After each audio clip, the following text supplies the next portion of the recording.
సినీ రంగానికి ఈ social media వణుకు ఎందుకు అన్నటువంటి పాయింట్ ప్రధానంగా చెక్ చేసుకోవాల్సినటువంటి అవసరం అయితే ఉంది. ఎందుకంటే క్రమంగా జరుగుతున్నటువంటిదైతే మాత్రం డిజిటల్ మీడియాలో రివ్యూ వస్తే మేము తట్టుకోలేము, లేకపోతే అది చేస్తే తట్టుకోలేము, ఇది చేస్తే తట్టుకోలేము అన్నటువంటి.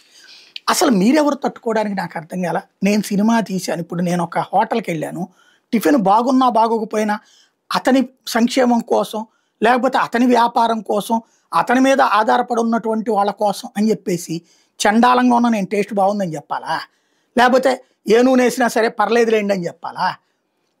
దాంట్లోనే నాకు టేస్ట్ బాగాలేదు బాగుంది అన్నటువంటి రివ్యూ గూగుల్లో ఇస్తున్నామే, హోటల్లో రూమ్ తీసుకుంటే దానికి రివ్యూ ఇస్తున్నామే. నీ సినిమాకి రివ్యూ ఇవ్వద్దనడానికి నువ్వెవడివి? డబ్బులు పెట్టి నేను కొంటాను నా టికెట్, ఈవెన్ ఓటీటీ ప్లాట్ఫామ్ కూడా డబ్బులు పెడితేనే వస్తున్నది. చెప్పే అర్హత నాకు ఉంటుంది. నాకు నచ్చచ్చు, నీకు నచ్చకపోవచ్చు, నీకు నచ్చింది నాకు నచ్చచ్చు, నాకు నచ్చింది నీకు నచ్చకపోవచ్చు.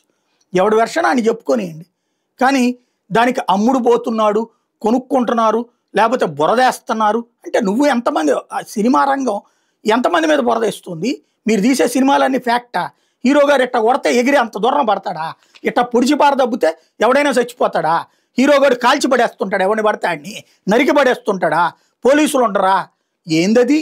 ఇలాంటిది ఒరిజినల్గా జీవితంలో సాధ్యమవుతుందా? అదేమంటే సినిమాలాగా చూడు, మరి నువ్వు రివ్యూ లాగా చూడు. రివ్యూ వాడు నాకు నచ్చినట్టు చెప్పలేదు, నేను తీసేది అద్భుతం, నా వెనకాల 1,00,000 మంది ఉన్నారు కాబట్టి దాన్ని అద్భుతంగా ఉందని చెప్పు అని ఎందుకు చెప్తావు నువ్వు? ఎవడి కోసం చెప్తున్నావు నువ్వు?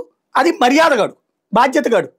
వాడిని నరికేస్తాం, వాడు వెధవా వీడు వెధవా అంటే నువ్వు వెధవే కదా, ఆ వెధవలో నువ్వు కూడా ఒకడవే కదా. 100 సినిమాల్లో 10 కదా సక్సెస్ అవుతుంది, 90 ఫెయిల్ అవుతున్నాయి కదా.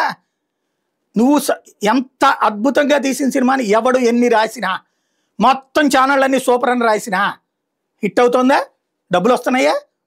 అదే పరమ చెత్త అని రాసినా, దుర్మార్గంగా ప్రచారం చేసినా సూపర్ హిట్ అవ్వలేదా? డబ్బులు రాలేదా? నీ సినిమా బాగుంటే ఎవడేం బాగినా వస్తాయి డబ్బులు. కానీ నీ సినిమా బాగోకపోతే, లేకపోతే నీకేదో ప్రాబ్లం వస్తే నిన్నెవడు అనకూడదు, నన్ను అంటుకో మాకు నామాల కాకంటే ఎట్లాగా? కొంచెం జాగ్రత్తగా ఉంటాం బెటర్.